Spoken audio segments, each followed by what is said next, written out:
अच्छा जितना हमारे भाई लोग बड़े हो पीछे केकर बियाह हो गए बटे। अच्छा उतने सारे लोग में किसी का शादी नहीं हुआ, सब कुंवारे लोग बैठे यहाँ पे। वो जो टोपी लगाए चाचा जी शादी हो गया है। देखिए इतने लोग में इतने हमारे हमको ईमानदार प्रत्याशी मिले जिनका शादी हो गया है। किसका किसका शादी नहीं हुआ तनी वो लोग हाथ उठाएंगे। अच्छा बताइए अभी पूछे किसका किसका शादी हो गया, कोई नहीं उठाया। अब बोले किसका किसका शादी नहीं होता, मेरे चाचा जी भी हाथ उठा रहे हैं कि मेरा भी शादी नहीं। के को शादी करने का विचार है अभी चाचा जी आप? 3 गो है राम। क्या बोले अब आपको शुभकामनाएं दें या फिर मेरे पास तो कोई वर्ड ही नहीं है। कोई बात नहीं, आपकी मर्जी है, अब क्या करिएगा वो तो चाचा ही बताएंगे आपको कि क्या करना है। कहीं आप कैमरे में कैद हो गए तब तो हो गया कल्याण आपका। कि तू लाख छुपल में प्यार बन गई, तू लाख छुपल में प्यार बन गई, दुनिया के पता चल जाए तेरे। चुपके चोरी मेरे आई है, चुपके चोरी मेरे आई है, मेरा बेटा माजा आई है।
चुपके चोरी मेरे, मेरा बेटा माजा आई है।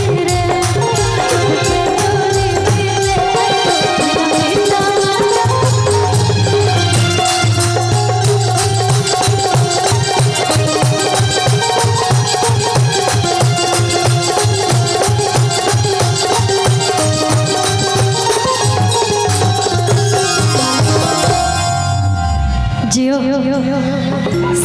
प्रिया जी तो सबके दीवाना बना दिल बड़ी देखत नहीं पीछे के लइकन के।